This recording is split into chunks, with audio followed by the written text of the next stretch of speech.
नमस्कार। कोरोनिल और कोविशील्ड के धोखे से आप सब अभी तक फैमिलियर हो चुके होंगे। कोरोनिल एक बहुत बड़ा तमाशा था। एक ऐसी दवा निकाल दी गई जिसका ना कोई असर टेस्ट किया गया। बड़े बड़े दावे कर दिए गए, बोल दिया गया कि ये जो दवा है ये कोविड क्योर कर देगी या कोविड को बचा लेगी। न जाने कितने कितने दावे किए गए और वक्त वक्त पर दावे बदले गए। और जब भी कोई सवाल किए जाते थे तो कोई ना कोई एक्सप्लेनेशन देकर टाल दिया जाता था। किसी तरह से सवालों को रफा दफा कर दिया जाता था। तो जो लोग समझते थे वो तो जानते थे कि कोरोनिल कितना बड़ा मजाक है। ना कोई रिसर्च, ना कोई उसका कुछ बेसिस, ना कोई उसके पीछे के मैकेनिज्म, कुछ नहीं पता था। बस वायरस आया, कुछ ही महीनों के अंदर उसकी एक दवा भी निकाल दी।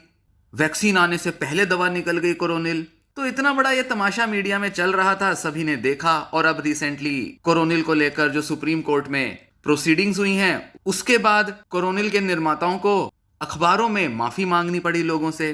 पर यहां तो माफी मांगकर काम चल गया, क्योंकि कोरोनिल कोई असर देने वाली दवा थी नहीं। जिसने ली जिसने नहीं ली एक बराबर।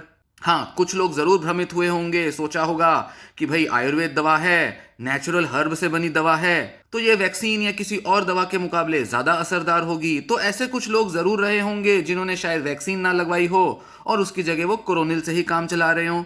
तो कुछ लोगों को नुकसान हुआ होगा, पर इसके बारे में कुछ नहीं पता, कोई डेटा नहीं है, क्योंकि कोई शोध तो होते ही नहीं हिंदुस्तान में। यही प्रॉब्लम हमें कोविशील्ड के मामले में देखने में आई। पर कोविशील्ड कम से कम एक वैलिड दवा तो है, एक वैक्सीन तो है जिसके पीछे के मैकेनिज्म हैं। उसके पीछे बहुत सारे मेडिकल डॉक्टर्स लगे हुए थे, बहुत सारे उसके पीछे रिसर्च हुए, और जैसे तैसे करके आनन फानन में, जल्दबाजी में ही सही, पर एक वैक्सीन निकाल दी गई। कोविशील्ड आई, उसी के साथ कोवैक्सीन दवा भी आ गई। अभी तक कोई भी ऐसा बड़ा शोध हिंदुस्तान में नहीं हुआ है जिसमें दोनों वैक्सीन्स को आपस में कंपेयर करके उनके असर को या उनसे होने वाले साइड इफेक्ट को कंपेयर किया गया हो। और जो भी हमारे पास डेटा है वो हमें अमेरिका या यूरोप में हुई रिसर्चेस से ही मिलता है। हिंदुस्तान जैसा देश, जहां करोड़ों की जनसंख्या है, जहां करोड़ों लोगों को वैक्सीन दी गई, जहां बहुत सारे लोगों ने केवल एक नहीं जबकि 2 या 3 डोज भी लिए, बावजूद इसके इतने बड़े सैंपल होते हुए भी यहां पर कोई अच्छे स्टडीज नहीं किए गए। पर जैसा कि यूरोप और अमेरिका में होता है, कोई दवा हो, वैक्सीन हो, कोई बीमारी हो, धड़ल्ले से रिसर्च होना शुरू हो जाता है। और जब से ये वैक्सीन बनी है तब से अब तक सैकड़ों रिसर्च कोविशील्ड को लेकर हो चुकी हैं। 2021 से ही, जब से ये कोविशील्ड वैक्सीन मार्केट में आई, तब से इस पर बहुत सारे शोध हो रहे थे कि इसका असर कैसा आता है, किस तरह से ये लोगों पर अच्छा असर लाती है, कौन से इसके साइड इफेक्ट्स आते हैं। और अगर आपको याद हो तो मार्च 2021 में इस वैक्सीन के आने के 2-4 महीने के बाद ही बहुत से यूरोपियन देशों ने इस वैक्सीन पर रोक लगा दी थी।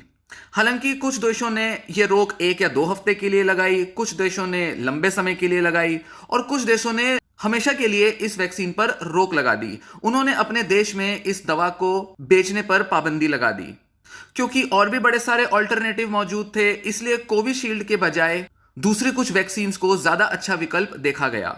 अब ऐसा क्यों हुआ? भाई, डेनमार्क, नॉर्वे, स्वीडन, ये देश क्या मूर्ख देश हैं? क्या हम हिंदुस्तान में ज्यादा अच्छे से जानते हैं कि लोगों पर जो वैक्सीन दी जा रही है उससे कोई बड़े साइड इफेक्ट नहीं होते? क्या ये देश, जो कि एक्चुअल में मेडिसिन, जो कि आजकल की जो मॉडर्न मेडिसिन जिसे हम एलोपैथी कहते हैं, ये वो यूरोपियन देश हैं जिनकी वजह से आज हमारे पास ये सारी जो मेडिकल साइंस है ये अवेलेबल है, क्या वहां के लोगों को, वहां की मेडिकल इंस्टीट्यूट्स और सरकारों को क्या जज करना, क्या सही तरह से पहचान करना नहीं आता?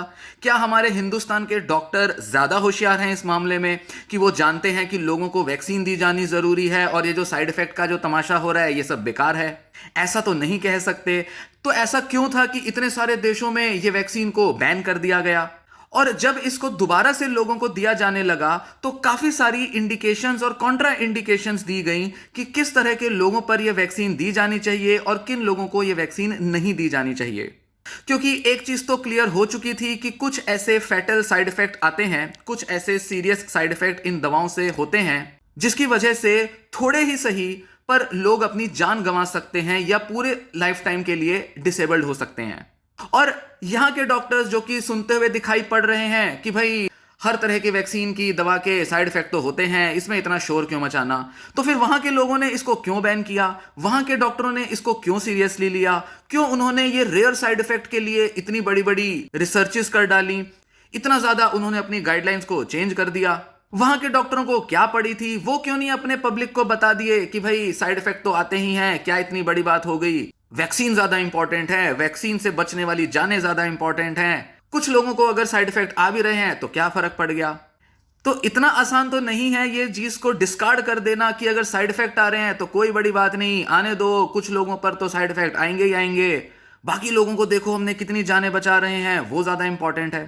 हालांकि बहुत से लोग जिन्होंने वैक्सीन नहीं ली, जिन्होंने नेचुरल इम्यूनिटी एक्वायर की, मतलब जिनको कोविड इन्फेक्शन हुआ और कोविड इन्फेक्शन होने की वजह से उनके अंदर एंटीबॉडीज बनी, ऐसे भी लोगों की कमी नहीं है। ऐसे लोग भी आज पूरी तरह से स्वस्थ हैं, जीवित हैं। यह बात बिल्कुल सही है क्योंकि ज्यादातर शोध बताते हैं कि वैक्सीन डलवाने के करीब 30-40 दिन तक ही, और जैसा कहा जा रहा है जो कि ऑफिशियल नंबर है वो है 42 दिन, 42 दिन के अंदर जितने साइड इफेक्ट्स आने हैं, जितनी भी गंभीर समस्याएं बननी हैं वो बन जाती हैं, और लंबे समय तक लोग जिन्हें वैक्सीन डली है उनको कोई बहुत बड़े खतरे नहीं होते। और पिछले करीब 3-4 साल में बहुत सारे ऐसे सैंपल्स पर स्टडी हुई है जिसमें 1 साल 2 साल बाद लोगों का स्वास्थ्य कैसा है इस पर शोध हुए हैं, और देखा गया है कि कुछ लोगों को अगर छोड़ दिया जाए तो ज्यादातर लोग सुरक्षित हैं और उनको कोई बड़ा खतरा नहीं है इन वैक्सीन से, चाहे वो कोवैक्सीन हो या चाहे वो कोविशील्ड हो। पर शुरुआत के जो 2 से 3 महीने हैं जब लोगों को वैक्सीन दी गई, उसके बाद के जो 8, 10, 15 हफ्ते हैं वो सबसे ज्यादा रिस्की और सबसे ज्यादा दर्दनाक रहे हैं बहुत से लोगों के लिए जिनको कोविशील्ड वैक्सीन मिली है। अभी कुछ दिन पहले मैं लल्लन टॉप पे एक वीडियो देख रहा था किसी डॉक्टर की जो कि एचआईवी या कुछ इन्फेक्शियस डिसीजेस के एक्सपर्ट हैं।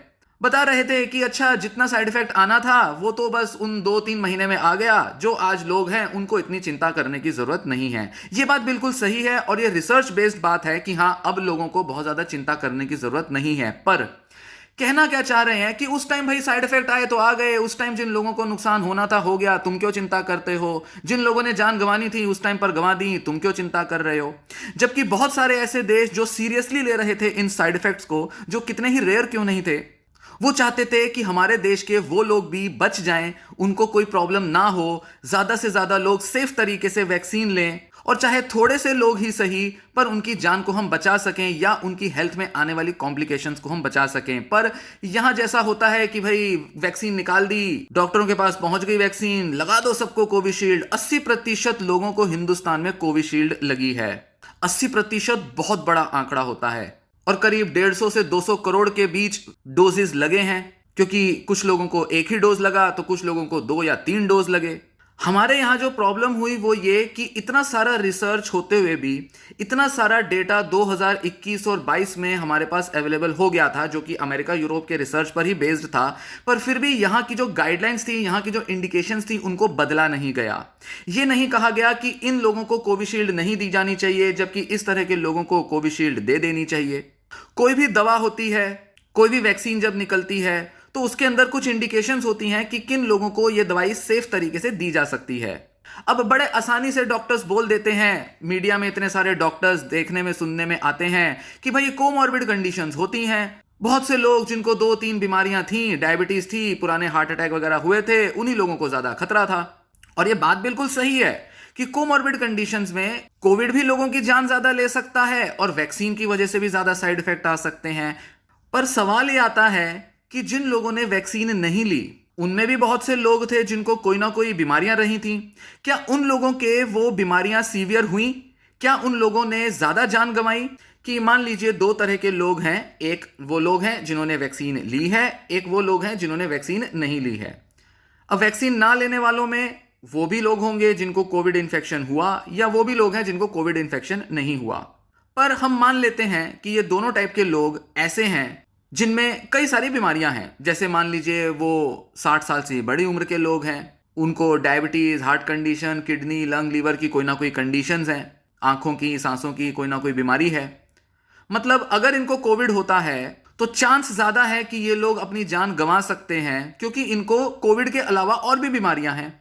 इस वजह से कोविड जो होगा वो इनके अंदर कॉम्प्लिकेशन लाएगा और उस कॉम्प्लिकेशन की वजह से ये लोग जान गंवा सकते हैं। ये तो बहुत सीधा सा लॉजिक होता है।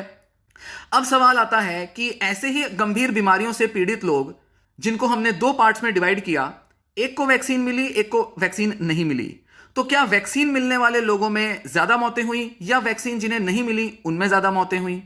क्या वो लोग जिनको वैक्सीन मिली, क्या उनकी ये बीमारियां ज्यादा गंभीर हो गई, ज्यादा उनको हॉस्पिटलाइजेशन की जरूरत पड़ी, या वो लोग जिन्होंने वैक्सीन नहीं ली थी उनको ज्यादा हॉस्पिटलाइज करना पड़ा, उनकी ये बीमारियां जो थी वो ज्यादा कॉम्प्लिकेटेड हो गई शायद कोविड की वजह से?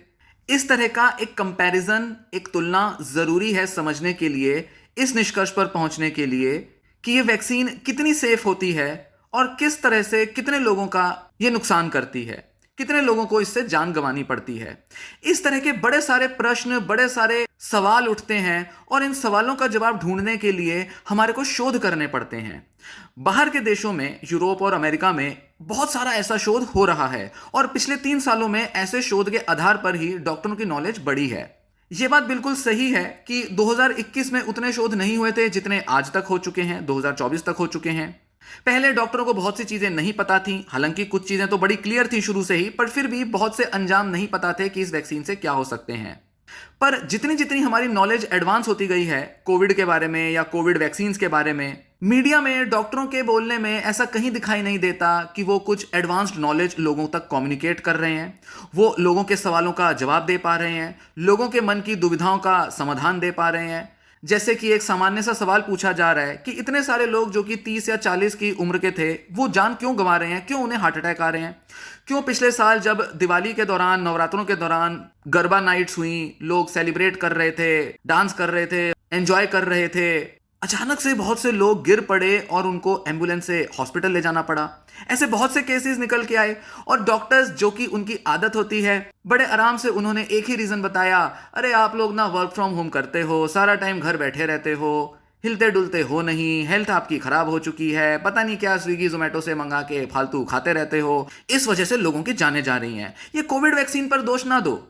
उस समय कोविड वैक्सीन पर दोष नहीं दिया जाता था और अब जब एस्ट्राजेनेका के ऊपर इतना बड़ा केस हुआ, इतने सारे लोगों को उनको हर्जाना देना पड़ा, और चाहे कमर्शियल रीजन की वजह से ही सही, जैसा कि बोला जा रहा है, वैक्सीन को विड्रॉ कर लिया गया। अब यही डॉक्टर कह रहे हैं कि भाई जितने साइड इफेक्ट आने थे वो तो 2 साल पहले आ गए, 3 साल पहले आ गए, अब चिंता मत करो। क्योंकि भाई सीधी सी बात है, जो लोग बच गए, सही सलामत हैं, वही सवाल पूछ रहे हैं, उन्हीं को हमें शांत करना है। तो ये जो डॉक्टर्स जो हैं, ये बड़े मक्खन मलाई लगा के आधा अधूरा जवाब देकर लोगों को किसी तरह से बस चुप कराने की कोशिश करते हैं, शांत करने की कोशिश करते हैं, और किसी भी सवाल का वही एक ही तरह का इनका जवाब आता है कि डरो मत, कोई रिस्क नहीं है। लोगों में डर ना फैले, लोग पैनिक ना करें, लोग परेशान ना हो जाएं, और खासकर एंजाइटी, स्ट्रेस के जो पेशेंट होते हैं वो तो बहुत ही डर सकते हैं। हेल्थ एंजाइटी, इलनेस एंजाइटी के पेशेंट हैं वो तो बहुत घबरा जाएंगे। हालांकि ऐसे लोगों की संख्या थोड़ी सी होती है, पर फिर भी ये लॉजिक से कि भाई लोग डर ना जाएं, इस वजह से लोगों को गलत इंफॉर्मेशन दे दी जाती है, लोगों को धोखे में रखा जाता है। एक तरफ से कहना बिल्कुल सही है कि भाई लोगों को डराना नहीं चाहिए, लोगों में डर ना फैले, इसलिए जल्दी जल्दी वैक्सीन बना के लोगों को दे दो कि भाई लोग कोविड से मर रहे हैं, कोविड से इतनी कॉम्प्लिकेशन हो रही है, किसी तरह से वैक्सीन देकर छुट्टी करो, लोगों को दे दो और बोलो कि हमने तुम्हें संजीवनी दे दी, हमने तुम्हें बिल्कुल एक फूल प्रूफ, एक परफेक्ट मेडिसिन, परफेक्ट वैक्सीन हमने दे दी, अब तुम्हें कोई चिंता नहीं, कोई डरने की बात नहीं, बस ये वैक्सीन लगा लो, छुट्टी, आराम से तुम सालों साल जियोगे। पर ऐसा तो हुआ नहीं। साइड इफेक्ट्स आए, लोगों के अंदर डिसेबिलिटीज आई, कुछ लोगों में वो जो असर हैं वो आज तक बने हुए हैं या देरी से देखने में आ रहे हैं। हालांकि ऐसे लोगों की संख्या बहुत कम है, पर फिर भी डॉक्टरों ने जैसे पहले लीपापोती की थी और हर चीज को बिल्कुल परफेक्ट दिखाया था, वैसे ही आज भी डॉक्टर्स यही कर रहे हैं और लोगों के सवाल का पूरा जवाब नहीं दे पा रहे हैं, लोगों को पूरी तरह से सेटिस्फाई नहीं कर पा रहे हैं। ऐसे बहुत से सवाल हैं जो कि किसी भी इंसान के दिमाग में उठ सकते हैं और डॉक्टर्स उन जवाब को देने में पूरी तरह से सक्षम नहीं हैं। कोई भी ऐसा टीवी शो होता है, जैसे कि मैंने लल्लन टॉप का नाम लिया, एक बड़े से सीनियर से डॉक्टर को बुला लेते हैं, भाई सीनियर डॉक्टर होगा तो कोई बड़ी बात ही करेगा, सही बात करेगा, और किसी बड़े से किसी संस्थान का वो कोई हेड चेयरमैन होता है, अब इतनी बड़ी पोस्ट पर इतना बड़ा बंदा रहा है, भाई सच ही बोलेगा। पहले भी यही किया जा रहा था, 3 साल बाद आज भी यही किया जा रहा है। तब भी किसी तरह से आंसर देकर लोगों को शांत किया जा रहा था। आज भी कई सारे फैक्ट्स को इग्नोर करके लोगों को शांत किया जा रहा है, क्योंकि कोई भी खबर जब आती है, भाई अमेरिका और यूरोप में ही ये खबरें आएंगी। यहाँ की तरफ से तो कोई ऐसे ट्रायल होने नहीं वाले, यहाँ तो कभी ऐसे बड़े शोध होते नहीं कि भाई सवालों के जवाब ढूंढने के लिए हम शोध कर लें। और अगर शोध किया जाता है तो पहले से ही उसका रिजल्ट डिसाइडेड होता है। पहले से ही डॉक्टर श्योर होते हैं कि भाई हम जो वैक्सीन पर रिसर्च कर रहे हैं उससे हमें पता है कि कोई हार्ट के कोई रिस्क नहीं निकलने वाले, कोई ऐसे बड़े रिस्क नहीं निकलने वाले। बस 6-8 महीने के बाद रिजल्ट डिक्लेयर कर दिया जाता है। ऐसा लगता है जैसे पहले ही पता था कि क्या रिजल्ट निकलने वाला है। तो शोध किस बात का? शोध होती है देखने के लिए कि कितना % रिस्क है, कितने चांसेस हैं, कितने ज्यादा चांस हैं कि कोई एक साइड इफेक्ट या सिम्टम आ सकता है, कितने % चांस हैं कि लोग जो है वो सही सलामत निकल जाएंगे, किस तरह के लोगों पर यह दवा या वैक्सीन अच्छा काम करेगी, किस तरह के लोगों पर ज्यादा खतरा है। इतने सारे सवाल, इतने सारे इश्यूज होते हैं इसके अंदर, इनको पूरी तरह से क्लैरिफाई नहीं किया जाता। कुछ हद तक तो डॉक्टरों का ये रैशनल होता है, रीजन होता है कि भाई इतना टेक्निकल जानकारी लोगों को क्या देना, इतनी ज़्यादा डिटेल में लोगों को क्या बताना, लोग समझेंगे नहीं। भाई इम्यूनिटी कैसे काम करती है, दवाइयाँ कैसे काम करती हैं, थोड़ा बहुत कोरोना वायरस का स्ट्रक्चर बता देते हैं, स्पाइक प्रोटीन्स होते हैं, ये ऐसे ऐसे करके शरीर में जाते हैं, बीमारी लाते हैं। थोड़ा बहुत लोगों को समझा दिया, इतना काफ़ी है। इसके बाद फर्दर और क्या जानना ज़रूरी है लोगों के लिए, क्या उनको बताया जाना चाहिए, किस तरह की मेडिकल इंफॉर्मेशन लोगों को दी जानी चाहिए, इस बारे में ज़्यादातर डॉक्टर प्रयास नहीं लेते। और यहीं पर हम हिंदुस्तान के डॉक्टरों में एक कमी देखते हैं कि वो लोगों को एजुकेट करने के लिए कभी भी खुलकर ओपन में चर्चाएं नहीं करते। ये बात ठीक है कि रिसर्च की जानकारी लोगों को देने से लोग कंफ्यूज हो सकते हैं, लोगों को कुछ समझ नहीं आएगा, क्या बोले जा रहा है डॉक्टर, पता नहीं क्या अपनी टेक्निकल नॉलेज बताए जा रहा है, हमें कुछ समझ नहीं आता, सीधे तौर पे बोलो दवा लेनी है, नहीं कौन सी दवा लेनी है सीधे तौर पे बोलो। हम भी डॉक्टरों से सवाल नहीं करते, डॉक्टर भी हमें ऊपर ऊपर से कोई इंफॉर्मेशन देके निकल लेते हैं। ऐसे में ही ज्यादातर इस तरह के धोखे फेस किए जाते हैं। ज्यादातर लोगों को धोखा इसीलिए मिलता है क्योंकि लोग सही सवाल करना नहीं चाहते, लोग उन सवालों के जवाब ढूंढना नहीं चाहते। और डॉक्टर क्या करे, डॉक्टर कहेगा कि ठीक है, लोग डर जाएंगे, लोग या तो कुछ समझ नहीं पाएंगे या वो डर जाएंगे, तो बेटर यह है कि इतना कॉम्प्लिकेट ना किया जाए, सीधे तौर पे बोल दो दवा बिल्कुल सेफ है, बेकार में टेंशन मत लो। तो जो बारीकियां हैं, जो स्पेसिफिकेशंस हैं जो कि होनी चाहिए, वो लोगों तक कम्युनिकेट नहीं हो पाती। और यहीं पर चूक होती है डॉक्टरों से भी और लोगों से भी।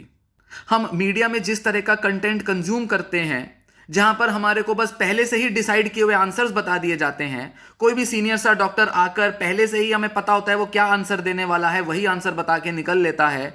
पक्की पकाई इंफॉर्मेशन जो ऑलरेडी पता है वही हमें सुनने को मिलती है। ऐसी इंफॉर्मेशन से कभी भी लोगों के सवालों के जवाब नहीं मिल पाते। तो जरूरी है कि डॉक्टर्स सही तरीके से आकर मीडिया में बताएं कि एक्चुअल में क्या हो रहा है, कोविड के दौरान क्या प्रॉब्लम्स होती थी, मेडिकली उसको कैसे एक्सप्लेन किया जाता है, कोविड वैक्सीन को लेकर किस तरह का डेटा मौजूद है, किस तरह के रिसर्च हो रहे हैं, पहले के 2021-22 के रिसर्च क्या बताते थे, 2024 में होने वाला शोध क्या बताता है, कौन से ऐसे फैक्ट्स हैं जो कि तब ढक दिए गए थे, अब उनका खुलासा हो रहा है, लोग सफर कर रहे हैं, पीड़ित हैं, धीरे धीरे केसेस करते जा रहे हैं कंपनियों पर, तब जाकर खुलासे हो रहे हैं कि देखो ये सब प्रॉब्लम्स एक्चुअल में हुई हैं। कुछ हद तक तो समझ में आता है कि दवाइयों की या वैक्सीन की नॉलेज शुरुआत में नहीं होती तो उस पर शोध चाहिए होता है। 2021 में जो नहीं पता था आज हमें काफी कुछ पता है, 2024 में जो नहीं पता 2026 2028 में हमें और अच्छा पता चल जाएगा। ये तो ठीक है कि हाँ, नॉलेज धीरे धीरे एडवांस होती है, पर कुछ चीजों के बारे में पहले से ही पता चल जाता है। कुछ ऐसे रिस्क, कुछ ऐसे खतरे हैं जिनका 2021 से ही पता था, पर फिर भी लोगों को इसके लिए सचेत नहीं किया जाता था। क्यों? क्योंकि लोग डर जाएंगे, फिर हम वैक्सीन ही नहीं लेंगे, या तो इन फार्मा कंपनियों की बिक्री नहीं होगी, इस वजह से वो चिंता करते हैं, इसलिए देते हैं लोगों को वैक्सीन, देते रहो, लोगों के सवालों के जवाब मत दो, बोलते रहो बेस्ट है, बेस्ट यही है, यही लेना है तुम्हें, ये ले लो, कोविशील्ड ले लो, छुट्टी, कभी कोविड नहीं होगा लाइफ में, कभी कोई बीमारी नहीं होगी, कभी कोई कॉम्प्लिकेशन नहीं होगी। इमेजिन कीजिए जब आप कोविशील्ड लेने जा रहे थे, या जब आसपास के लोग जब कोविशील्ड लेने जा रहे थे और वो जो इंजेक्शन यहां पर लगाती थी नर्स या जो भी डॉक्टर लगाते थे, कितनी उम्मीदें होती थी कि ये वैक्सीन मुझे बचा लेगी, ये वैक्सीन जो है ये मेरे लिए पूरी तरह से सेफ है। कितना मजा आता था, कितना अच्छा लगता था जब इस तरह से जब वैक्सीन लगाई जाती थी तो लोग इस उम्मीद से बाहर निकलते थे कि अब हम सेफ हो गए, हमारे आगे एक शील्ड लग गई, अब कोविड क्या, कोई ऐसी बीमारी हमें कुछ असर नहीं कर सकती। पर रियलिटी उसके उल्टे निकली। मैं साइकोलॉजिस्ट हूं, कुछ लोग कहेंगे कि भाई तुम मेडिकल के नहीं हो तो क्यों इतना बोल रहे हो, तुम्हें क्या पता क्या होता है क्या नहीं होता है। मैं साइकोलॉजी के पेशेंट्स देखता हूं, मेंटल हेल्थ के पेशेंट्स देखता हूं, मेरी ऑब्जर्वेशन में हालांकि मेरे कोर मेडिकल पेशेंट्स नहीं होते, पर मेरी ऑब्जर्वेशन में दो तरह के पेशेंट्स देखने में आए।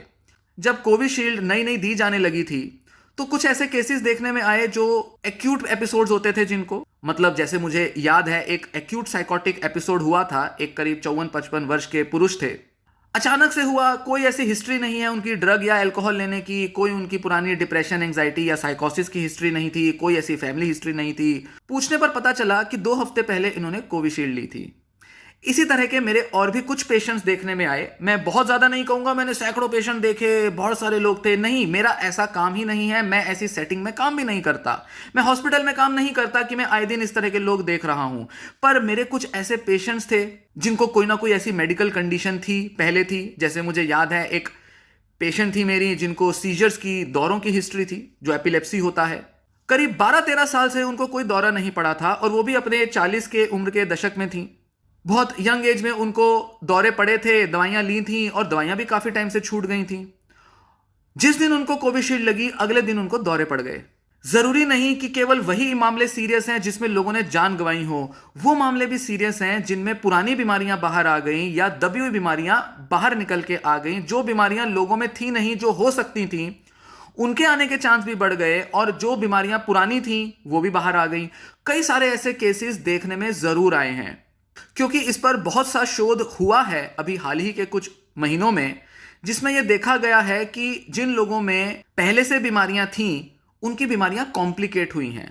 क्योंकि कोविड सिर्फ लंग में इंफेक्शन करके लोगों को खत्म करे या लोगों को बीमार करे, सिर्फ ऐसा नहीं होता। कोविड पूरे शरीर पर असर डालता है, जिसे कहते हैं कि ये सिस्टमिक इलनेस है। मतलब ये सिस्टम के, बॉडी के कई अलग अलग सिस्टम्स को प्रभावित करती है। और या तो अगर वो अंग पहले से बीमार था वो और ज्यादा बीमार हो जाता है, जिससे एक व्यक्ति जान गंवा सकता है, या अगर वो बीमारी केवल जेनेटिक थी या पनप सकती थी तो उन बीमारियों के पनपने के चांस भी बढ़ गए कोविड की वजह से या कोविशील्ड जैसी वैक्सीन की वजह से। तो यहां हमें क्या समझने में मिलता है? सबसे पहले तो जैसे लोग राजनीति में सवाल करते हैं, आजकल का माहौल हो चुका है कि भाई राजनीति पार्टियों पर सवाल किए जाएं, उसी तरह से हमारे लिए जरूरी है कि हम मेडिकल इंफॉर्मेशन पर सवाल करें। हम जरा जानने की कोशिश करें कि जो दवाइयां दी जा रही हैं या जो वैक्सीन्स दी जा रही हैं वो कैसा असर लाती हैं, कितना असर लाती हैं, कितने लंबे समय तक असर रहेगा और किस तरह के साइड इफेक्ट्स आएंगे। और अगर 2 ऐसी वैक्सीन्स हैं या 2 से ज्यादा ऐसी वैक्सीन्स हैं जिनमें साइड इफेक्ट्स तो आएंगे, पर एक के साइड इफेक्ट्स ज्यादा सीरियस हो सकते हैं दूसरी के मुकाबले, तो जिसके ज्यादा सीरियस साइड इफेक्ट्स हो सकते हैं उसे ना लेने में ही समझदारी होगी। इतनी चॉइस लोगों के पास होना जरूरी है। आफ्टर ऑल इतनी सारी वैक्सीन्स बनी हैं कोविड की, लोगों को चॉइस दी जानी चाहिए थी, पर लोगों को चॉइस नहीं दी गई। और यही सबसे बड़ी प्रॉब्लम देखने में आई इंडिया में कि लोगों को वैक्सीन तो लगा दी, धड़ल्ले से लगाया, वो सबको लगाओ, कोविशील्ड कोविशील्ड, 80% लोगों को कोविशील्ड लगा दी, पर लोगों को चॉइस नहीं दी गई। ना के बराबर लोगों के पास चॉइस थी। कई जगहों पर तो केवल एक ही वैक्सीन मिल रही थी, 2 या उससे ज्यादा वैक्सीन अवेलेबल ही नहीं थी। फिर उसके बाद वैक्सीन को लेकर ऐसे प्रोमिसेस, ऐसे सपने दिखाना कि जैसे बीमारी तो दूर दूर तक कहीं तुम्हें छू भी नहीं पाएगी, इस तरह की बातें, इस तरह के दावे करना, जो कि सरासर झूठ होता है।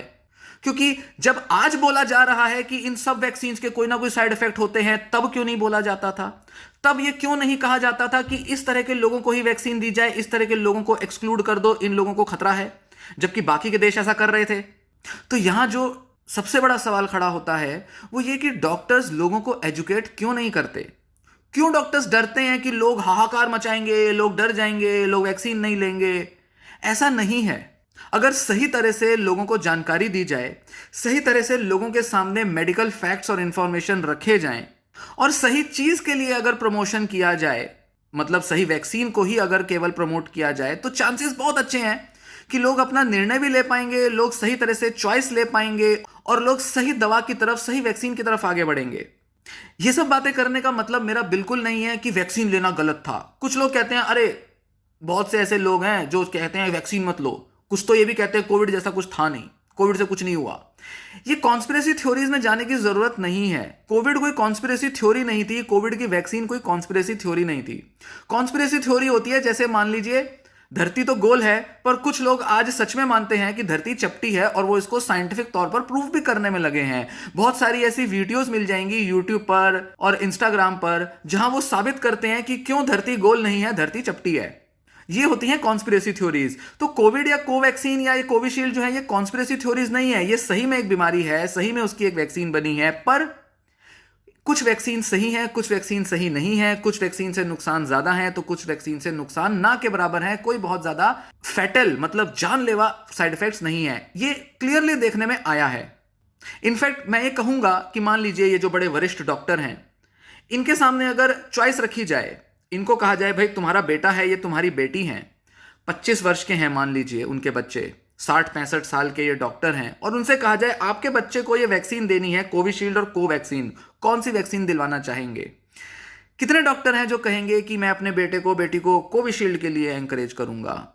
जो डॉक्टर्स, और क्योंकि ज्यादा डॉक्टर्स जानते थे या जानते हैं कि हाँ कोविशील्ड रिस्की हो सकती है, पर मैं काफी श्योर हूं कि ज्यादातर डॉक्टर्स कहेंगे कि हम अपने बच्चों को कोविशील्ड नहीं लेने देंगे। कोरोनिल जैसी दवाओं की आलोचना करना बहुत आसान है। एक तो इसलिए क्योंकि वो आयुर्वेद दवा है, तो आयुर्वेद दवाओं का क्रिटिसिज्म करना बहुत आसान होता है। कोई रिसर्च नहीं होती, कुछ नहीं होती, ऐसी दवा निकाल दी। फिर उसके बाद जिस हालात में कोरोनिल निकाली गई, जिस तरह के दावे किए गए, वो जो झूठ था वो सबको क्लियर था, फालतू है ये। पर कोविशील्ड एक वैलिड वैक्सीन थी। उन्हीं लोगों ने ये वैक्सीन बनाई थी जो कि आज हमारी बाकी की दवाइयां बनाते हैं। वही कंपनियां इन्हें प्रोड्यूस कर रही थी जो कि हमारी life saving drugs, life saving medicine बनाते हैं। तो हम ये तो नहीं कह सकते कि वो कुछ गलत कर रहे हैं, नुकसान कर रहे हैं, लोगों के लिए बहुत ही घातक दवा बना रहे हैं।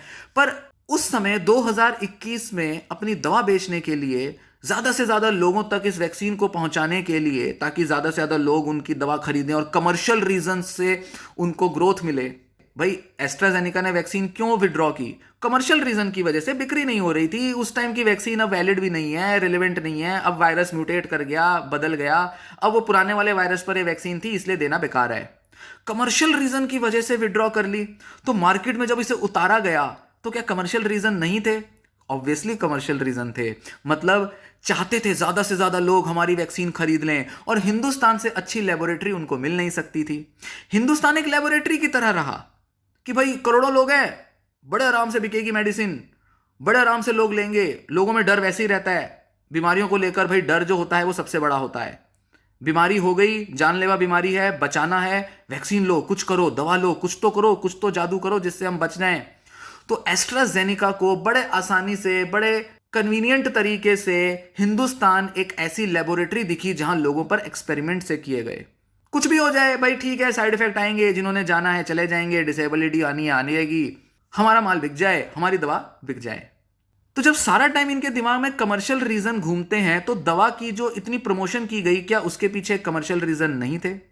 फिर क्यों ना सवाल किया जाए इन दवाओं की कंपनियों पर। असली इशू दवाओं की कंपनियों का है। वो दवा तो बना देते हैं, पर उसके साइड इफेक्ट्स की जो पूरी लिस्टिंग है, उसके खतरे हैं, किस लेवल तक उसका खतरा हो सकता है, कितना लोगों की जान पर, लोगों की हेल्थ पर उसका खतरा है, इसको पूरी तरह से कम्युनिकेट नहीं करते, पूरी तरह से लोगों तक पहुंचाते नहीं ये बात। और दूसरा जो यहां सबसे बड़ी भूमिका है वो होती है डॉक्टरों की। हमारे हिंदुस्तान के डॉक्टर्स रिसर्च नहीं पढ़ते। मैं 2021 से, इनफैक्ट 2020 से ही कोविड और कोविड की वैक्सीन पर रिसर्च पढ़ता आया था। मैं खास तौर पर देख रहा था कि ये वैक्सीन कैसे काम करती हैं, कितना काम करती हैं, क्या साइड इफेक्ट, क्या इफेक्ट, सब चीजें देख रहा था। मेरे पास एमबीबीएस नहीं है, पर फिर भी मैं मेडिकल लिटरेचर पढ़ता हूं। मेडिकल लिटरेचर मतलब जो भी मेरे इंटरेस्ट की मेडिसिन या किसी भी जानकारी को लेने के लिए जो क्यूरियोसिटी होती है, उसके लिए मैं कुछ जर्नल आर्टिकल्स पढ़ लेता हूं। और कोविड और कोवैक्सीन, कोविशील्ड, ये सब बड़े हॉट टॉपिक्स थे उस टाइम पर। इनके बारे में पढ़ना, उसके लिए फुर्सत भी बहुत थी, कुछ नया विषय था, उस पर पढ़ने के लिए जिज्ञासा बहुत थी, जाना जाए, देखा जाए क्या हो रहा है, कैसा हो रहा है। तो काफी कुछ पढ़ा, काफी कुछ देखा, और बहुत शुरुआत से ही मुझे क्लियर था कि कोविशील्ड में गड़बड़ियां हैं, कोविशील्ड की तरफ बढ़ने से पहले सोचना चाहिए। हालांकि कोवैक्सीन के भी अपने प्रॉब्लम्स हैं, पर यहां हम बात करते हैं रिलेटिव सेफ्टी या रिलेटिव रिस्क की। एक के मुकाबले दूसरा कितना सेफ है वैक्सीन, या एक के मुकाबले दूसरी वैक्सीन कितनी खतरनाक है। यहां बात यह नहीं आती कि एब्सोल्यूट सेफ्टी या एब्सोल्यूट रिस्क की तरफ हम देखें कि भाई कितने लाखों लोगों को यह वैक्सीन बचा लेगी या कितने लाखों लोगों की जान पर एक खतरा डालेगी। यहां सवाल केवल इतना नहीं है। यहां इशू यह होता है कि माना इन वैक्सीन से कुछ ही लोगों को असर आएगा, माना कि बहुत से लोगों में एंटीबॉडीज नहीं बन पाएंगी, माना कि कुछ लोगों की हेल्थ कंडीशन सीवियर होगी, माना कि कुछ लोगों की दबी हुई बीमारियां बाहर आ जाएंगी, पर किस वैक्सीन से कितना खतरा है, कितना सेफ है, यह तो पता था। ये तो पता किया जा सकता है, अलग अलग वैक्सीन्स को कंपेयर करके समझा जा सकता है और समझा गया था। डॉक्टर जो है यहाँ के या तो रिसर्च लिटरेचर पढ़ते नहीं, या अगर पढ़ते हैं तो उसको पब्लिक तक कम्युनिकेट नहीं करते, और यही सबसे बड़ा दुर्भाग्य है हमारे देश का। यही सबसे बड़ी कमी है। लोग डॉक्टर तो बन जाते हैं, एमबीबीएस कर ली, एमडी कर ली, उसके बाद उनकी सारी नॉलेज जो है वो वहीं ठप हो जाती है। उसके बाद अगर वो कहीं अगर एजुकेट हो रहे हैं तो वो सिर्फ दवाइयों के मामले में हो रहे हैं कि नई दवा कौन सी आ रही है, नई दवा कैसे देनी है। मैक्सिमम डॉक्टर्स बस इसी में इंटरेस्टेड होते हैं, क्योंकि 20 30 40 साल प्रैक्टिस करेंगे, दवाइयां नई नई आ जाएंगी तो उसके बारे में तो जानकारी लेनी ही पड़ेगी। पर उसके आगे ज़्यादातर डॉक्टर्स लेबर ही नहीं लेते, मेहनत नहीं करते कि भाई हमें ज़्यादा बीमारियों को जाने, ज़्यादा तरीके से हम इनके मैकेनिज्म और उनके अंदर की चीज़ों को समझें। वो सारी नॉलेज केवल रिसर्च पढ़ के ली जा सकती है, और यहाँ का डॉक्टर, हमारे यहाँ का डॉक्टर रिसर्च ना के बराबर पढ़ता है। यहाँ का रिसर्च और साइंटिफिक टेम्परामेंट ऑलमोस्ट जीरो है। बस डिग्री लेना है, डॉक्टर बनना है, किसी प्राइवेट या किसी गवर्नमेंट हॉस्पिटल का डॉक्टर बन के वहाँ पर अपनी एमबीबीएस या एमडी वगैरह करके डॉक्टर साहब बनना है, क्लिनिक खोलना है, हॉस्पिटल में जॉब करनी है, बढ़िया से अपना लाइफ निकलेगी, शादी ब्याह किया, घर बसाया और सुबह शाम पेशेंट देखने में लगे रहे। और लोगों को भी यही चीज़ पसंद आती है। भाई डॉक्टर साहब बड़े बिजी रहते हैं, 50 100 पेशेंट की लाइन लगी रहती है, डॉक्टर साहब के पास तो फुर्सत ही नहीं है। वो फुर्सत नहीं है इसीलिए वो रिसर्च नहीं पढ़ रहा।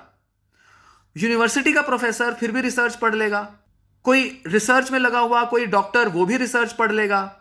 पर मैक्सिमम लोग जो सिर्फ प्रैक्टिस कर रहे हैं, ज्यादातर डॉक्टर्स जो केवल प्रैक्टिस कर रहे हैं, सिर्फ पेशेंट देखने से उनका मतलब है, ये अप टू डेटेड नहीं रहते, आउटडेटेड हो जाती है इनकी नॉलेज। तो ये तो बिल्कुल सही सोर्सेज हैं भी नहीं लोगों को बताने के कि उनको क्या करना चाहिए, क्या नहीं करना चाहिए। और इंडिया में रिसर्च होती नहीं, मेडिकल रिसर्च के नाम पर एकदम डब्बा है। और अगर हो भी जाए 500,000 लोगों पर रिसर्च करके बताते हैं देखो हमने क्या खोज लिया। यहां हमारा डेटा नहीं होता, हमारे पास, हमारे को पता नहीं है डेटा कैसे लेना है, कहां से लेना है। सो अल्टीमेटली जब डॉक्टर खुद ही धोखे में रहेगा तो लोगों को क्या एजुकेट करेगा। मेरे पास जब उस टाइम लोग आते थे, मेरे अपने पेशेंट्स होते थे, वैक्सीन दिलवाते थे, तो मैं वैसे तो नहीं कहता था भाई कोविशील्ड मत लेना, मैं ये कहता था ठीक है आप अपनी समझ से लो, बट कोशिश करना कि कोविशील्ड की तरफ ना जाना। इसीलिए बहुत जरूरी है कि जैसे हम राजनीति के मामले में आजकल बड़े जागरूक हो गए हैं कि भाई सवाल करना चाहिए, उसी तरह से हमें डॉक्टरों से सही तरह के सवाल करने चाहिए। और यहां मेरी बड़ी शिकायत जर्नलिस्ट लोगों से भी रहती है।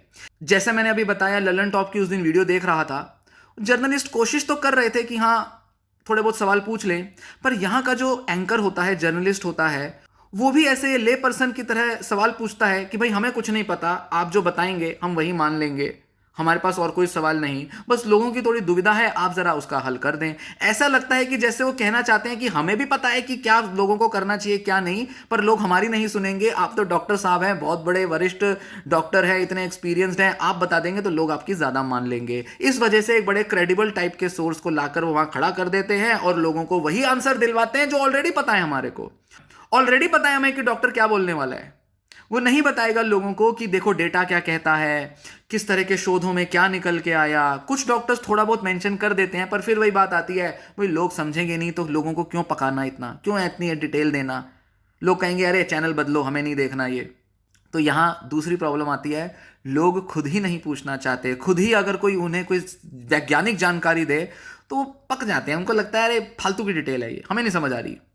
भाई हर किसी के घर में कोई पढ़ा लिखा व्यक्ति होता है, कोई ना कोई विज्ञान का छात्र या छात्रा होती है। ऐसे स्टूडेंट्स को, ऐसे लोगों को खुद को प्रिपेयर करना पड़ेगा आगे आने वाले समय में कि वो मेडिकल इंफॉर्मेशन को जानने वाले बने। वो समझें कि मेडिकल इंफॉर्मेशन कैसे ली जाती है, कैसे उस पर डिसीजंस लिए जाते हैं, शोध क्या बताता है, और जो डॉक्टर बता रहे हैं वो कैसे झूठ हो सकता है। डॉक्टर्स या तो मजबूरी में झूठ बोलते हैं, लोग समझेंगे नहीं तो क्यों बोलना, लोग डर जाएंगे तो क्यों बताना, या डॉक्टर्स खुद ही इंटरेस्ट नहीं लेते, उनको खुद ही जानकारी नहीं होती, वो रिसर्च नहीं पढ़ते। इसीलिए लोगों को पहले जागरूक होना जरूरी है। इनफैक्ट हैरानी ये होती है कि हिंदुस्तान में अभी पिछले 3-5 साल में मैं देख रहा हूं कि लोग ज्योतिष में बड़े इंटरेस्टेड हो गए हैं, ज्योतिष सीखने लगे हैं। और ज्योतिष कोई आसान चीज भी नहीं है सीखनी। शुरू के बेसिक सीख लोगे 2-4 दिन में आप, पर उसके बाद आपको लगेगा बड़ा कॉम्प्लिकेटेड है, बड़ा कुछ इसमें देखना पड़ता है। इसी तरह पिछले 3-4 साल में देखने में आ रहा है कि लोग फाइनेंस में बड़ा इंटरेस्ट ले रहे हैं। बहुत सारे इन्फ्लुएंसर्स यूट्यूब पर आ गए हैं जो लोगों को जानकारी देते हैं, ज्ञान देते हैं कि उनको कैसे पैसा कमाना चाहिए, कितना जल्दी कितना ज़्यादा पैसा कमा सकते हैं, सेव करने के, इन्वेस्ट करने के क्या तरीके हैं। और लोग बहुत ज़्यादा इन चीज़ों को जान रहे हैं, पर जब बात मेडिकल इंफॉर्मेशन की आती है तो हम वहीं के वहीं हैं। भाई सच सच बता दो, ये वैक्सीन हमारा नुकसान करेगी कि नहीं करेगी, हम बड़े डरे हुए हैं। इससे ज़्यादा हमारे सवाल आगे जाते नहीं, हम कुछ जानना ही नहीं चाहते। हम हाँ या ना में जवाब सुनना चाहते हैं, डॉक्टर भी वही आके बता देता है। तो दोष किसका है? डॉक्टरों का है, जरूर है। डॉक्टर नहीं जानकारी देना चाहते लोगों को, पर साथ ही दोष लोगों का भी है। बचते हैं जब भी कुछ एक्स्ट्रा जानकारी उनको दी जाती है, लोग भागते हैं। सेंसेशनल न्यूज सुनने में हमारा इंटरेस्ट होता है, डिटेल में कोई समझाए हमारा इंटरेस्ट नहीं होता। परिवार का कोई भी पढ़ा लिखा इंसान अपनी तरफ से एफर्ट्स ले, प्रयास ले कि मैं ज्यादा से ज्यादा ये जानकारी लूं, समझूं। थोड़ा समय लगेगा, कई सारी वीडियोस देखनी पड़ेंगी, पर धीरे धीरे धीरे समझ में आ जाएगा कि रिसर्च में जो चीज कही जा रही है वो समय से बहुत पहले कह दी जाती है। बहुत पहले से डॉक्टर बोल रहे थे कि कोविशील्ड के साथ इश्यूज हैं, पर जब ये केस हुआ, जब इंग्लैंड के अंदर एस्ट्राजेनिका को बहुत सारा हर्जाना देना पड़ा, तब जाकर लोगों की आंखें खुली। हाँ, हमारे यहां भी हुआ है, हमारे हिंदुस्तान में भी हुआ है। तो हाहाकार ना मचे, इसलिए डॉक्टर्स आकर लिपापोती करके चले गए। और यही हो रहा है। अभी भी लोग सवाल नहीं कर रहे, अभी भी लोगों को सही जवाब नहीं मिल रहे। इसीलिए ले पर्सन की तरह, एक आम आदमी, अनपढ़ आदमी की तरह सवाल पूछना बंद करें। जब तक आप एक शिक्षित तरीके से सवाल नहीं करेंगे, जैसा मैंने कहा, जर्नलिस्ट लोगों से मेरी यही शिकायत होती है, जब राजनीति पे सवाल करना होता है, इकोनॉमिक्स पे सवाल करने होते हैं, पॉलिटिक्स पे, अनएम्प्लॉयमेंट पे सवाल करने होते हैं, तो बड़ा सारा डेटा ले आएंगे। देखो वहां पर वर्ल्ड इकोनॉमिक फोरम ने ये बोल दिया, देखो वहां की रिपोर्ट ये आ गई, वहां अमेरिका की एजेंसी ने रिपोर्ट निकाल दी, वहां पर यूरोप की किसी एजेंसी ने रिपोर्ट निकाल दी। बड़े रिपोर्टें निकाल देंगे, बड़ा सारा डेटा पे बात कर लेंगे, पर जब मेडिकल की बात आती है तो रिपोर्टें नहीं, हमें कुछ समझ नहीं आता, हमें सीधा सीधा बता दो हमें क्या करना है। यहां गड़बड़ है। इसलिए मैं कहूंगा जर्नलिस्ट लोगों को अपने को प्रिपेयर करना पड़ेगा सही तरह से मेडिकल इंफॉर्मेशन लेने के लिए, और सही जानकारी के साथ, सही सवालों के साथ डॉक्टरों को काउंटर करें, ना कि वही घिसे पीटे सवाल और घिसे पीटे जवाब ढूंढने की तलाश में लगे रहें। मैं अपने चैनल पर अक्सर थोड़ा टेक्निकल इंफॉर्मेशन डिस्कस करता हूं। मैं क्लिनिकल साइकोलॉजिस्ट हूं, पर फिर भी मैं दवाओं के बारे में थोड़ी बात करता हूं, क्योंकि मेरे पेशेंट्स मेंटल डिसऑर्डर के पेशेंट्स होते हैं, दवाइयाँ भी ले रहे हैं, थेरेपी भी लेना चाह रहे हैं या ले रहे हैं। बहुत से मन में सवाल होते हैं, दवाइयों को लेकर कई बार लोग गलत डिसीजन ले लेते हैं। 2 दिन हुआ नहीं, साइड इफेक्ट आए नहीं, एकदम से दवा छोड़ दी। अब लोगों को समझाना पड़ता है कि दवा के साइड इफेक्ट धीरे धीरे शरीर टॉलरेट कर लेगा। और बड़ा दुर्भाग्य की बात है कि मैं देखता हूं कि साइकेट्रिस्ट लोगों को कुछ नहीं बता रहा। साइकेट्रिस्ट का दिमाग एक जगह फिक्सेटेड है। अरे लोगों को साइड इफेक्ट से डर लगता रहता है, लोगों को अवेयरनेस नहीं है, हम इतने बड़े डॉक्टर बने बैठे हैं, हम क्या बेवकूफ़ हैं? हम दवाइयां दे रहे हैं, क्या हमें नहीं पता क्या सही है क्या गलत है? हम क्या एवं दवाइयां बांट रहे हैं?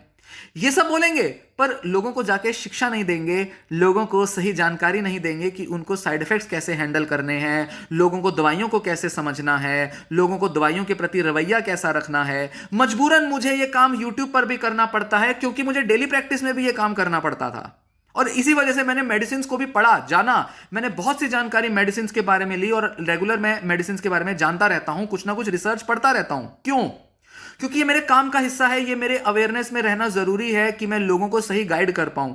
मैं दवा प्रिस्क्राइब नहीं करता, वो मेरा काम नहीं है, वो साइकेट्रिस्ट का काम है। मैं सीधा कह देता हूं साइकेट्रिस्ट पे कंसल्ट करना पड़ेगा एक पेशेंट को। कई लोग पूछते हैं, कहते हैं आप दवा बता दो, मैं कहता हूं नहीं, साइकेट्रिस्ट के पास जाना होगा। जिससे मिल रहे हो या तो उसी के पास जाओ या डॉक्टर बदल लो, पर मैं नहीं दूंगा, मैं कुछ सजेस्ट नहीं करूंगा, क्योंकि ये मेरा काम नहीं है। मेरे लिए ये एथिकल वर्क नहीं होगा कि मैं लोगों को प्रिस्क्राइब करूं। पर लोग परेशान हैं, दुखी हैं, तो मुझे उनको दवाओं के बारे में एजुकेट करना पड़ता है। अफसोस, साइकेट्रिस्ट पूरी तरह से इस काम में अब तक फेल रहे हैं। और साइकेट्रिस्ट यूट्यूब पे आके क्या कर रहे हैं? थेरेपी की वीडियोस बना रहे हैं।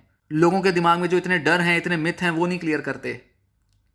इसीलिए हिंदुस्तान का जो डॉक्टर है ना, उसको पता ही नहीं है लोगों को एजुकेट कैसे करना है। भटका हुआ है, या तो अपनी डॉक्टरी कर रहा है, बस अपना प्रमोशन करके चला जाएगा, अपने कोर्सेज बेच देगा, अपनी दवा बेच के चला जाएगा, और लोगों को कहेगा मेरे पास आओ, मेरे पास तुम्हारा इलाज है। एजुकेट नहीं करेगा। थोड़ा बहुत जो एजुकेट कर देगा बढ़िया है, वो लोगों को ऑलरेडी या तो पता होता है, या कुछ ऐसा खास नहीं होता जिससे कि लोगों के मन की दुविधाएं, सवाल खत्म हो। इसीलिए हमारे लिए जरूरी है कि हम मेडिकल इंफॉर्मेशन लेने में थोड़े मैच्योर बने, थोड़े परिपक्व हों। क्योंकि मेडिकल एक ऐसा एरिया है जो हम सभी के लाइफ को अफेक्ट कर रहा है, जैसे राजनीति अफेक्ट कर रही है। जब राजनीति में सवाल कर सकते हैं, तो मेडिसिन में क्यों नहीं, दवाओं और इलाजों के मामले में क्यों नहीं? आपको मेडिकल की बुक्स नहीं पढ़नी, पर आपको जानकारी लेने की तरफ आगे बढ़ना है, क्यूरियस होना है। जब आप क्यूरियस होंगे तो डॉक्टर भी बताएगा, और जो डॉक्टर बता रहा है उसे और ज्यादा जानने की कोशिश करें। नहीं तो डॉक्टर वही ऊपर ऊपर से बता के चला जाएगा, और फिर कहेंगे, पहले कहेंगे वैक्सीन ले लो, आ गई वैक्सीन ले लो, जान बच जाएगी। बाद में कहेंगे अरे साइड इफेक्ट तो आते ही हैं, साइड इफेक्ट कौन सी बड़ी बात है, बाद में लिपापोती कर रहे हैं। हिंदुस्तान में मेडिकल एजुकेटर्स की भारी कमी है, मेडिकल जर्नलिस्ट्स की भारी कमी है। जिस तरह से हम फैसिलिटीज को इतना दोष देते हैं, मेडिकल सिस्टम को दोष देते हैं और पूरी एलोपैथी को दोष दे देते हैं, उससे ज़्यादा ज़रूरी है कि हम दोष दें यहाँ की मेडिकल एजुकेशन को। एजुकेशन वो स्कूल कॉलेज वाली एजुकेशन नहीं, जो पब्लिक एजुकेशन है, पब्लिक हेल्थ है। और इसी तरफ ज़्यादातर डॉक्टरों को आगे आने वाले समय में बढ़ना पड़ेगा, नहीं तो लोगों को धोखे में रखेंगे। फिर कोई नया पैंडेमिक आ जाएगा, फिर बड़ी बड़ी बातें करेंगे, वैक्सीन ले लो, ये कर लो, फिर कोई नई दवा आ जाएगी, फिर से वही सब सिलसिला शुरू हो जाएगा। अब जैसे कुछ ही समय पहले मैंने कुछ रिसर्चेस पढ़ी और ये बहुत अच्छा एविडेंस है, इस पर बहुत अच्छा एविडेंस है कि मास्क जो है वो लोगों में किसी तरह से कोविड को नहीं बचाता। N95 मास्क हो या किसी भी तरह का मास्क हो, ना के बराबर लोगों में कोविड के होने को प्रिवेंट करता है। और कैसे धड़ल्ले से मास्क पहनो की बातें होती थी। ये कोई विरली किसी एक रिसर्च कर दी किसी ने, किसी जर्नल में पब्लिश कर दी, ऐसी नहीं। हाई इंपैक्ट फैक्टर जर्नल, बड़े बड़े जो इन्फेक्शियस डिसीजेस के जर्नल है, मैं उनकी बात कर रहा हूं। पहले ये जानकारी हमारे पास नहीं थी 2020 में, पर बाद में ये जानकारी आई तो अगले पैंडेमिक में फिर से शुरू हो जाएंगे, मास्क पहनो। मास्क पहनाकर हमारे को एक सेफ्टी की फीलिंग आती है, पर एक्चुअल में रिसर्च बताता है कि मास्क ज्यादातर लोगों में हेल्प नहीं करते। तो ऐसी बहुत सारी नॉलेज जो पिछले 3-4 साल में एडवांस्ड हुई है, उसके बेसिस पर हमें बहुत कुछ पता चला है। और जरूरी है कि हम अपनी डिसीजन मेकिंग उसी हिसाब से लें जिस हिसाब से मेडिकल जानकारी हमारे पास मौजूद है। और वो मेडिकल जानकारी कहां से मिलेगी? लोग तो जाके रिसर्च पढ़ेंगे नहीं, वो डॉक्टरों की जिम्मेदारी है। और लोगों को कैसे पता करना है कि कौन सी जानकारी जेन्युइन है, फेक है? वो आपके सवालों पर निर्भर करेगा। सवाल जरूर रेज करें। आपके मन में इस टाइम जो भी सवाल हो सकते हैं, जैसे कि मेरे मन में सवाल आते थे, मैं देखता हूं रिसर्च में हर सवाल का जवाब मौजूद है। विज्ञान में, शोधों में बहुत सारे सवालों पर ऑलरेडी इन्वेस्टिगेशन चल रही होती है, रिसर्च पब्लिश होती रहती है, लोगों तक जानकारी नहीं पहुंचाई जाती। इनफैक्ट आप हिंदी के चैनल देखेंगे या शायद हिंदुस्तान की और रीजनल भाषाओं के चैनल देखेंगे, आपको कोई बताने वाला नहीं मिलेगा। पर मैं बहुत रेगुलरली इंग्लिश चैनल्स देखता हूं, यूट्यूब पर बहुत से डॉक्टरों को फॉलो करता हूं। पिछले 3-4 साल में मैंने 20 डॉक्टरों की वीडियोस देखी हैं जो डायरेक्ट रिसर्च डिस्कस करते हैं, सीधे तौर पर रिसर्च पेपर डिस्कस करते हैं। इनमें कुछ प्रोफेसर होते हैं, कुछ बड़े बड़े मेडिकल हॉस्पिटल के डॉक्टर होते हैं, बड़े एक्सपीरियंस डॉक्टर भी होते हैं और कुछ यंग डॉक्टर्स भी होते हैं। यंग डॉक्टरों के मामले में हम कहेंगे अरे कॉन्स्पिरेसी थ्योरिस्ट हैं, एंटी वैक्सर्स हैं। एंटी वैक्सर्स वो होते हैं जो वैक्सीन के खिलाफ हैं। दुनिया में बहुत से लोग इस टाइम ऐसे हुए जो कहते थे वैक्सीन नहीं लेनी, वैक्सीन एक षड्यंत्र है, सरकारें हमारे अंदर हमारा डीएनए चेंज करना चाहती है। मैं उस तरफ इंडिकेट नहीं कर रहा, वो अपना एक आइडिया है, अपना एक चलता है, वो पूरा क्या सच है क्या झूठ है वो अलग है। पर बहुत से डॉक्टर्स कॉन्स्पिरेसी थ्योरी की वजह से नहीं, एक्चुअल डेटा के बेसिस पर बात करते थे कि क्यों एक टाइप की वैक्सीन सही नहीं है और एक टाइप की वैक्सीन सही है। मैं इन लोगों को देखता था, इन लोगों को सुनता था, बहुत डाउट है मेरे दिमाग में, पता नहीं क्या बोलते रहते हैं, अजीब अजीब सी कॉन्स्पिरेसीज में लगे रहते हैं। काफी टाइम लगा मुझे खुद को कन्विंस करने में, पर फिर मैंने सुनना शुरू किया, फिर मैंने और डिटेल में रिसर्च पढ़ना शुरू किया और मैंने कहा अरे सारा सच वहां छुपा है, ये मीडिया में नहीं छुपा। तो चलो मैं तो थोड़ा इस एरिया का हूं, इसलिए मैं थोड़ा पढ़ लेता हूं, जान लेता हूं, नॉलेज भी बढ़ जाती है और साथ ही सही डिसीजन लेने की क्षमता आ जाती है। इनफैक्ट मेरे फैमिली में, मेरे आसपास ऐसे लोग रहे हैं जिनको मैंने इसी जानकारी के बेसिस पर सही गाइडेंस या सही इंडिकेशन दी। और मैं ऐसा मानता हूं, क्योंकि कोई प्रूफ तो नहीं है, मैं ऐसा मानता हूं कि कुछ ऐसे फैमिली के कुछ ऐसे बुजुर्ग बड़े लोग हैं जिनकी शायद जान आज बच पाई है या उनके अंदर मेडिकल कॉम्प्लिकेशंस को मैं प्रिवेंट करा पाया हूं सिर्फ इसलिए क्योंकि मेरे पास ये जानकारी मौजूद थी। बावजूद इसके मैं मेडिकल प्रोफेशन का नहीं हूं, पर मुझे रिसर्च पढ़ना आता है, रिसर्च को इंटरप्रेट करना आता है, अच्छा खासा इंटरप्रेट करना आता है। इसलिए जरूरी है कि शिक्षित लोग ज्यादा से ज्यादा मेडिकल इंफॉर्मेशन के लिए आगे बढ़े। आप कुछ भी पढ़ रहे हो, आप ह्यूमैनिटीज के किसी सब्जेक्ट से हैं, कॉमर्स के किसी सब्जेक्ट से हैं या साइंस के किसी नॉन मेडिकल सब्जेक्ट से ही क्यों ना हो, एक बार मेडिकल इंफॉर्मेशन को थोड़ा बारीकी से, डिटेल में, डेप्थ में जानने के प्रयास करना शुरू करें। कोई ज्यादा मुश्किल नहीं है। ज्योतिष विज्ञान सीख रहे हो, फाइनेंस का विज्ञान सीख रहे हो, थोड़ा मेडिकल विज्ञान भी सीख लो। और हिंदुस्तान में नॉर्मली क्या होता है, 2 तरीके के डॉक्टर्स हमें मीडिया में दिखाई देते हैं, या इनफैक्ट उनमें से एक टाइप का तो डॉक्टर होता है, दूसरा डॉक्टर ही नहीं होता। एलोपैथी वर्सेस डैश, वो उसमें होम्योपैथी हो सकता है, आयुर्वेद हो सकता है, हर्बल नेचुरल वाला हो सकता है, कोई भी हो सकता है। ऐसा लगता है कि जैसे बस 2 ही तरीके के डॉक्टर हो सकते हैं, या तो वो जो एलोपैथी का फेवर करे या वो जो एलोपैथी के खिलाफ जाए। मैं इन दोनों में से ही किसी के पक्ष में नहीं हूं। यहां लड़ाई नहीं करनी, यहां किसी तरह का कोई द्वंद्व नहीं है, किसी तरीके का कोई कॉन्फ्लिक्ट नहीं है। यहां बस इतनी बात होनी जरूरी है कि हम सही जानकारी लेने के लिए आगे बढ़े, बेहतर तरह से खुद को मेडिकल इंफॉर्मेशन में शिक्षित करें और डरना बंद करें। डर से मेडिकल इंफॉर्मेशन तो आप ले ही नहीं पाओगे, आप अपने चांस बढ़ा लोगे कि सामने वाला आपको मूर्ख बनाए। डॉक्टर्स मूर्ख बना देते हैं आपको, आपको बहुत अच्छे से मूर्ख बनाते हैं। क्यों? क्योंकि आपको जानना नहीं चाहते। हाँ, यह बात सही है कि डॉक्टर्स बताएंगे नहीं तो लोग पता कैसे करेंगे। तो डॉक्टरों की पहली गलती है, डॉक्टर लोगों को बता नहीं रहे, फिर लोग भी नहीं जानना चाह रहे। तो ऐसे में चांस बढ़ जाते हैं कि लोगों को कुछ भी बोल दिया जाए और लोगों को कोई भी इलाज दे दिया जाए, लोग ले लेंगे। इसीलिए जरूरी है कि जो हर फैमिली में जो पढ़ा लिखा व्यक्ति है वो थोड़ा एक्स्ट्रा जानने के प्रयास करे। बायोलॉजी से डरे ना, बायोलॉजी में कुछ ऐसा डरने जैसा नहीं है। या किसी ऐसे ट्रस्टवर्दी पर्सन के कांटेक्ट में रहे जो ज्यादा अच्छे से आपको गाइड कर सके, ताकि पब्लिक लेवल पर लोग अवेयर हो सकें और सही सवाल करके सही निर्णय ले सकें। जरूरी नहीं यहां पर सारा निर्णय डॉक्टर लेगा। आपने देख लिया डॉक्टरों के निर्णय से क्या हुआ। यहां का डॉक्टर वेस्टर्न मेडिसिन पढ़ता है, वहीं के विज्ञान को पढ़ता है, पढ़ लिखकर शिक्षित हो जाता है और यहां पर उस्ताद बन जाता है। पर असली शोध वहां हो रहा है। कहां? Europe, America. वो डॉक्टर बताते हैं कि सच क्या है और गलत क्या है। और वहां पर भी क्या बताता है? शोध। डॉक्टर वहां पर भी लोगों को बेवकूफ बनाते हैं, वहां पर भी ढकने की कोशिश की जाती है। और ध्यान दें, ये प्रयास सबसे पहले फार्मा कंपनियां लेती हैं। यहां सरकारों को दोष देना, लोगों को दोष देना, डॉक्टरों को दोष देना, ये तो और भी बाद में आता है। पहले तो फार्मा कंपनियां गड़बड़ करती हैं, फिर उसके बाद डॉक्टर मूर्खता करते हैं, डॉक्टर आगे इस जानकारी को लेकर नहीं जाते, फिर तीसरे लेवल पर और फर्दर जो एजेंसीज हैं वो कहीं ना कहीं गड़बड़ करती है। पर ऊपर से चला आ रहा है फार्मा कंपनी के द्वारा, फाइजर हो या एस्ट्राजेनिका हो, फिर उसके बाद उनके जो एसोसिएट कंपनीज हैं, फिर उसके बाद नीचे करते करते करते करते काफी गड़बड़ घोटाला चलता रहता है। चलिए अब इस डिस्कशन को बंद करते हैं, लंबी वीडियो हो गई, काफी कुछ है इस टॉपिक पर डिस्कस करने को। मैंने इस वीडियो में कोई रिसर्च वगैरह आपसे डिस्कस नहीं की, शेयर नहीं की, वो जानकारी इसमें काफी लेंदी हो जाती, शायद कई सारी वीडियोस बनानी पड़ेंगी तब जाके ऐसा कुछ बता पाऊंगा। क्योंकि मैंने काफी लिटरेचर पढ़ा है, काफी कुछ ऐसे बेसिक से कॉन्सेप्ट्स हैं जो कि अगर हम समझें तो हम सही निर्णय ले सकते हैं। कौन से ऐसे शोध हुए जिन्होंने इन वैक्सीन के बारे में क्या सच और क्या झूठ पता किया, कौन से ऐसे सवाल थे जिनके बारे में सच पता चला, इस पे बहुत सा शोध हुआ है। अगर आप अंग्रेजी भाषा का अच्छा ज्ञान रखते हैं तो YouTube पर जाकर ऐसे डॉक्टरों को सुनना शुरू करें जिन्होंने वैक्सीन के बारे में real data, real research discuss किया है। और यहां यह ध्यान देना भी जरूरी है कि जो सारा इशू है ये केवल कुछ मेडिकल डिसऑर्डर्स का नहीं है, साइकेट्री, मेंटल हेल्थ के एरिया में भी ये एप्लीकेबल है। वहां भी गड़बड़ होता है, वहां भी सवाल करने जरूरी है और वहां भी सही निर्णय लेना जरूरी है। जैसे आप अगर दवाइयां ले रहे हैं, दवाइयों का असर नहीं आ रहा, डॉक्टर कह रहा है लेते रहो, पर फिर भी आप सोचते हैं कि जब दवा असर नहीं कर रही तो मैं छोड़ देता हूं या छोड़ देती हूं या फिर थेरेपी ले लेते हैं। तो आप निर्णय लेते हैं, लोगों के पास पूरा अधिकार है निर्णय लेने का, चूज करने का। तो हर तरह से उनके पास वो अधिकार होना चाहिए और उसके लिए उनके पास सही जानकारी होनी चाहिए। डर से नहीं करना, किसी के इन्फ्लुएंस में आके नहीं करना, अपनी बुद्धि से करना है, सही जानकारी से करना है और उसके लिए सही लोगों को सुनना है और सही लोगों से जानकारी लेनी है। ये वीडियो यहीं समाप्त होती है। धन्यवाद।